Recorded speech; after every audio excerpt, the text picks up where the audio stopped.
रायगड सम्राट अल्पावधीत लोकप्रिय ठरलेले रायगड सम्राट रयतेच्या सेवेसाठी सदैव पुढे. रायगड सम्राट राजकीय, सामाजिक, शैक्षणिक, शेतीविषयक अचूक बातम्यांसाठी रायगड सम्राट न्यूजला सबस्क्राईब करा.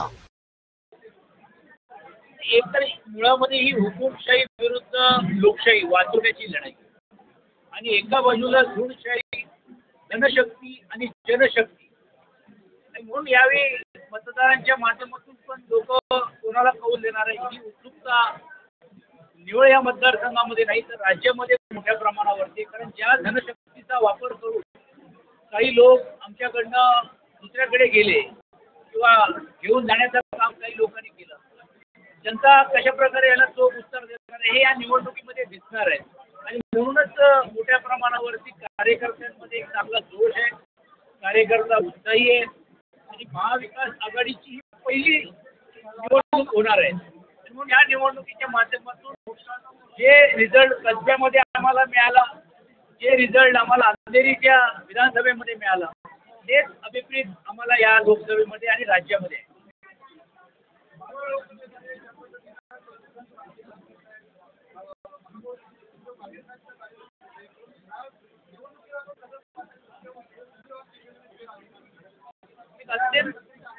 एक अत्यंत चांगला, शिक्षित, तळागाळातल्या प्रत्येक विषयावरती ज्ञान असणारा, सर्वसामान्याला कधीही उपलब्ध असणारा आणि एक सामाजिक वारसा असणारा अशातला एक उमेदवार आदरणीय पक्षप्रमुख उद्धव बाळासाहेब ठाकरे साहेबांनी केलेलं आहे. आणि पहिल्यांदा हे कॉम्बिनेशन होतं की शिवसेना आणि इतर सर्व पक्षाची मोठ्या प्रमाणात आघाडी होताना आपल्याला पाहायला मिळते. विशेषतः एकपासारखा एक महत्त्वाचा पक्ष या रायगड जिल्ह्यामध्ये त्याची साथ आज आम्हाला मिळते. काँग्रेससारखा पक्ष पिंपरी चिंचवड या भागामध्ये त्याची साथ या खालच्या पट्ट्यामध्ये पण मिळते.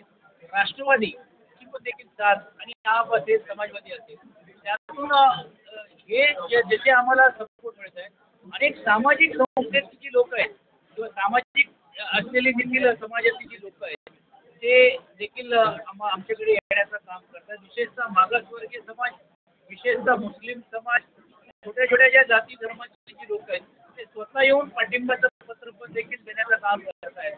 आणि म्हणून एक आत्मविश्वास आहे की ही लढाईचं कौल या सर्व धनशक्तीच्या विरुद्ध ही सामाजिक जनशक्तीची होणार आहेत हे नक्की आम्हाला वाटते.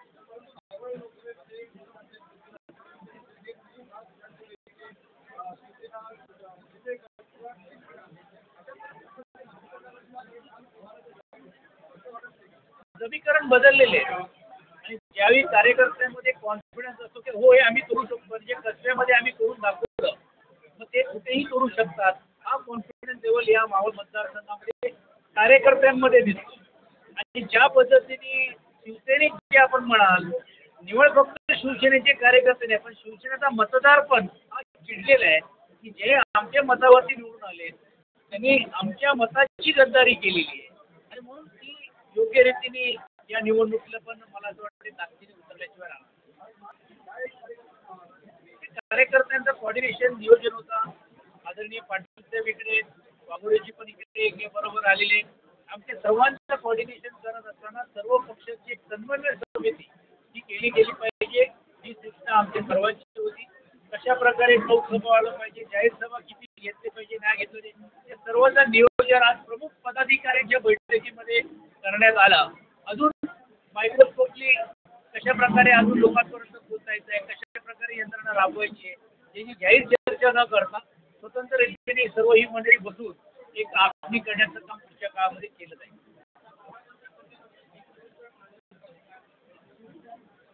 या जेवढ्या काही निवडणुका झाल्या त्यावेळीचे राजकीय समीकरण वेगळे होते.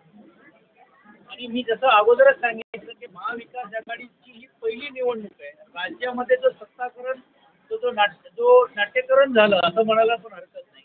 याच्यानंतर हे लोकशाही टिकवण्याची लढाई आहे हे मतदारांना पण कळून चुकलेलं आहे. आणि म्हणून जे गणित जे मांडले जात आहेत मग आमदारच्या नात्याने असतील, नगरपालिका किंवा महानगरपालिका हा दुय्यम मुद्दा राहणार आहे. कारण येणाऱ्या काळामध्ये हे सर्व समीकरण आपल्याला बदललेले पाहायला मिळते.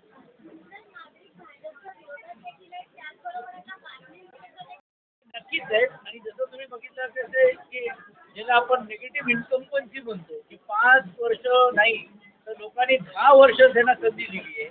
पण आजही जर तुम्ही बघितलं असेल केंद्रशासित असलेले जे प्रश्न आहेत, मग रेड झोनचा असेल, बफर झोनचा असेल, कॅन्टोन्मेंट एरियाच्या बद्दलचा असेल, मेट्रो ट्रेन फक्त घोषणा झाली आहे, त्याला मोठ्या प्रमाणावरती सिव्हिल एव्हिएशनच्या माध्यमातून एअरपोर्टचा प्रश्न असेल आणि विशेषतः बंदरे याच्यामधल्या ज्या समस्या आहेत, नैसर्ग प्रकल्प आहेत त्याच्यातल्या ज्या काही समस्या आहेत, सिडकोच्या प्रकल्पग्रस्तांच्या ज्या काही समस्या आहेत, या असंख्य JNPTच्या ज्या समस्या जे निर्माण झालेले आहेत, हे केंद्र सरकारशी संबंधित असलेले पण देखील विषय ते 10 वर्ष सोडू शकले नाही. हे विषय आधी काय आज मोठ्या प्रमाणावरती एअरपोर्टचा प्रकल्प होतोय, ती रोजंदारी या लोकांना मिळणार आहेत का?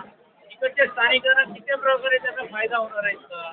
अशा असंख्य गोष्टी केंद्र आणि राज्य सरकारमध्ये मी समजू शकतो. राज्य सरकारमध्ये ते अगोदर नव्हते, पण या 2-2.5 वर्षामध्ये होते ना.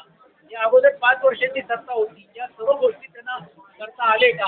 हा मूलभूत प्रश्न आता मतदार विचारायला तुमच्याबरोबर येईल अशी आमची अपेक्षा त्यांनी यावं. कारण जसं मी सांगितलं ही लढाई काही एका उमेदवार पुरता मर्यादित नाही आहे.